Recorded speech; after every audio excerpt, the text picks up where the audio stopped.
Yo, what's going on, guys? So today I will be showing you guys how to write a script that I wrote a while back.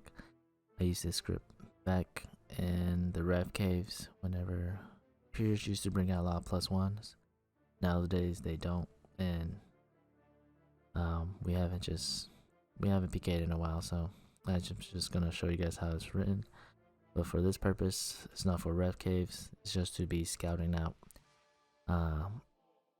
pretty much runecrafters to see what they're wearing and see if they have the eternal glories, since I think they go for around 20 mil each. Thank you for all the new subscribers and all the support and comments. I will try to upload more often. I know that I slacked out for about a week and a half, maybe 2. I don't remember. But hopefully this script will be useful for you. I also updated the bot template to include worlds.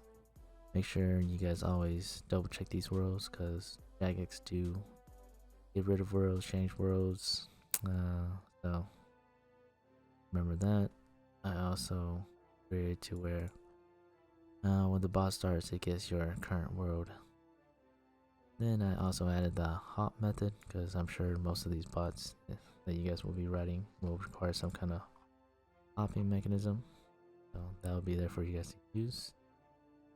And also, people's been asking why I don't share my code, but I think from now on, after a week of uploading the video, I will post it into the description so that you guys could see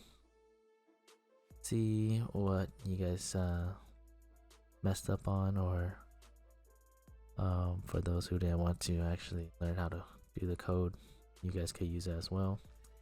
I prefer if you guys went along with me to program it or code it, because I think coding is a good skill, and knowing the thought process around coding will be beneficial for you if you guys decide to take it up a notch and learn coding yourself or scripting. So let's go ahead and get started. Go ahead and create a new class.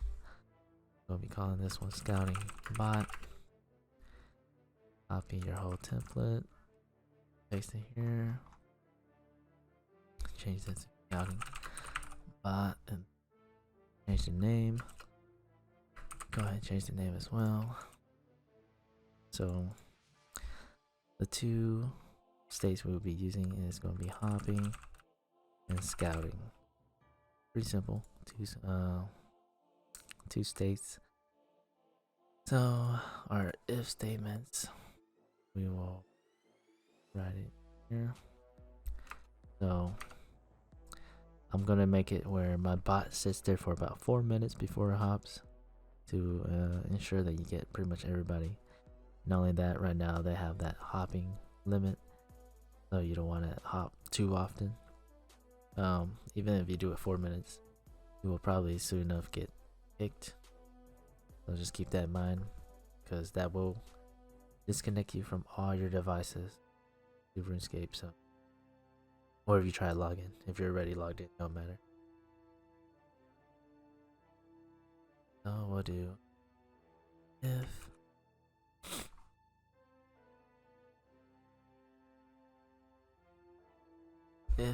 counter. There we go. If counter is less than 240, so 60 times 4 minutes, that'll be 240. And edge dot contain get local player. Oh, we haven't initialized our values yet, my bad. So the values you want to initialize is int counter 0, and the area in which I'm going to be scouting is just pretty much somewhere around here. Just go ahead and copy and paste mine, because just make it a little quicker. You guys should know how to do it by now. And then we also want to import our area. Then also we need a list of player types. And we're just gonna call it players in area. You know what, we're just gonna call it players. And then we'll do Java util and import player. Now finish. So if the counter is less than 240, it should be scouting. So stay is equal to state.scouting. And then if counter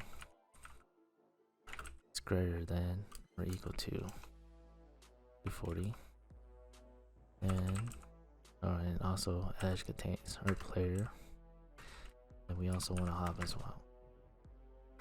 Equals hopping.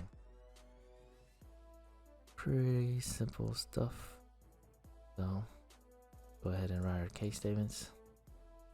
So we'll do hopping first. This is the easiest case. Hopping, and then make a free break. Log hopping, and then we'll do if counter is greater than equal to 240. So double check again. Then we'll do hop. So using our hop method, we're gonna sleep at random 4.5 seconds to 5 seconds. Then we want to reset our count back to 0 so that it will go back and scout again after. Now we do another case. We're gonna call it case scouting. Right here. We're not gonna use a default case because it's a rather small script. There's no reason to put a default because nothing can really go wrong unless you move around. So you're not really moving around with this script. So scouting here. Then I'm going to be using a while loop. You don't have to. I just think it looks a little cleaner for me. But the thing about using a while loop is after you even stop the script, if it hasn't reached that 4-minute mark for me, then it keeps running until you X out the client itself. So another thing to keep in mind. So if counter is not yet 240, less than or equal to 240, then we wanted to update our players list in the area. So we have to write a filter to return those players in that area. And we'll do P is not equal to null, and edge dot contains those players, and P dot is scold. So we wanted to return scold players because rune crafters, they're usually scold, and you only want to see them. This will return any PKers, but as long as it's returning some sort of rune crafter, this is fine. I'm sure you could probably filter out even way more if you guys wanted to, but I'm just gonna keep it like this. It's rather broad, but it's good enough for what we needed to do. So now we have to go through the whole list and check those players' items. Players in area dot size plus plus, and then player should be players. And then before we get to the next part, we have to write a new method. You can just put it anywhere, but it has to return a string. So I'm just gonna public string get equipped, and then we want to pass in a player into the method, because this player is who we're going to check what their items are. And to do that, we have to initialize a lot of variables actually inside of here for all the items. So we're going to create a string items first, then we're going to create item helm is equal to null, and you're going to do this for pretty much all the items slots except the ring and the ammo, because you can't really see them. So of course you can't check it if you can't see them. So item okay equal null, and then item neck null, And make sure you put all this in order, because order matters, because when you pull the array of numbers, this is the order in which they will return in. So what I'm doing here is the right order, so make sure you guys have it in the same way I am.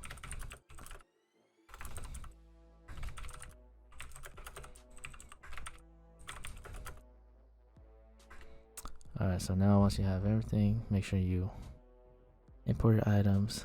There should be 9 slots that you can see. So now we create our int array, get items. Now we use p.get composite and get appearance. So p is the player we're pushing through, and we're getting their outfit or whatever they're wearing in number wise. And the numbers that are returned are actually not the right numbers.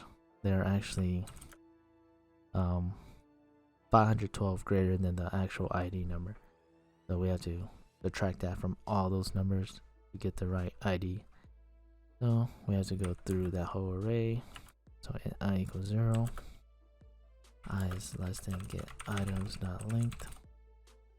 I plus plus.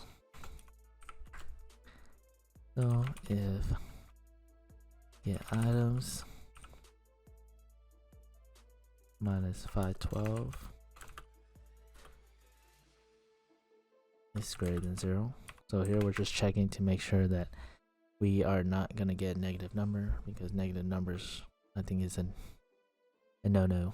So if it does return a number that is greater than 0, then we want it to be put in certain area. So if for helms, we just go ahead, since it's the first one, just put new item, get item 0, which is because it is in the 0 slot, and subtract 512. That will return the correct number, correct ID number, and then 0, and then get client. I actually do not know or not remember what these last 2 arguments that are pushed in are for, but it works. And then close it off and just pretty much do it for the rest of these, and I'll be right back. Alright, so I'm back, and make sure if you do copy and paste this last part, you gotta change these numbers over here to match up with what you have up here. So now after the for loop is done, then we needed to return a string. So our string right now is currently nothing, so we'll just update it now. So items is equal to helm.get name, and then I like to kind of separate it like this, and then so forth, and you just do that for the rest of them as well. I'm just going to copy and paste mine so it do not take too much time.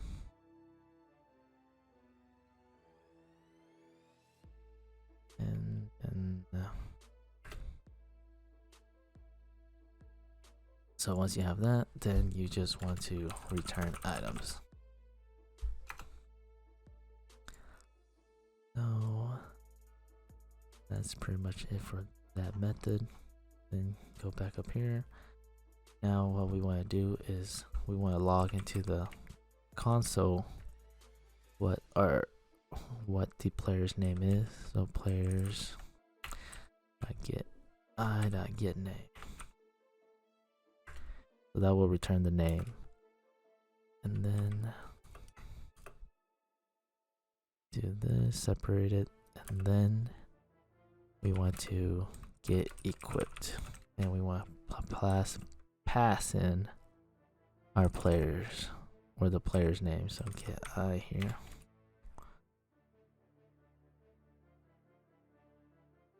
And that should pretty much do it for that. And then I also like to separate it so that it doesn't look like they're all clumped, and you know when it iterates.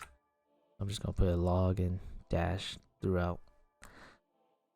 Just a good amount, and then a separate log or an empty log line.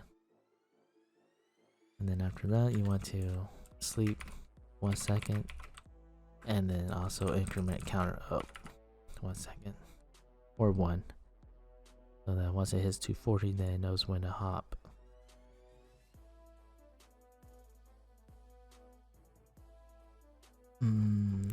Pretty sure that should be it. We'll go ahead and test it now. Make sure you export it, and when you export, make sure you're right. Just go ahead and right click your whole folder or your project, export jar file, and then scripter for fun, whatever you have as your jar file name. Just go ahead and finish, and let's go ahead and run it.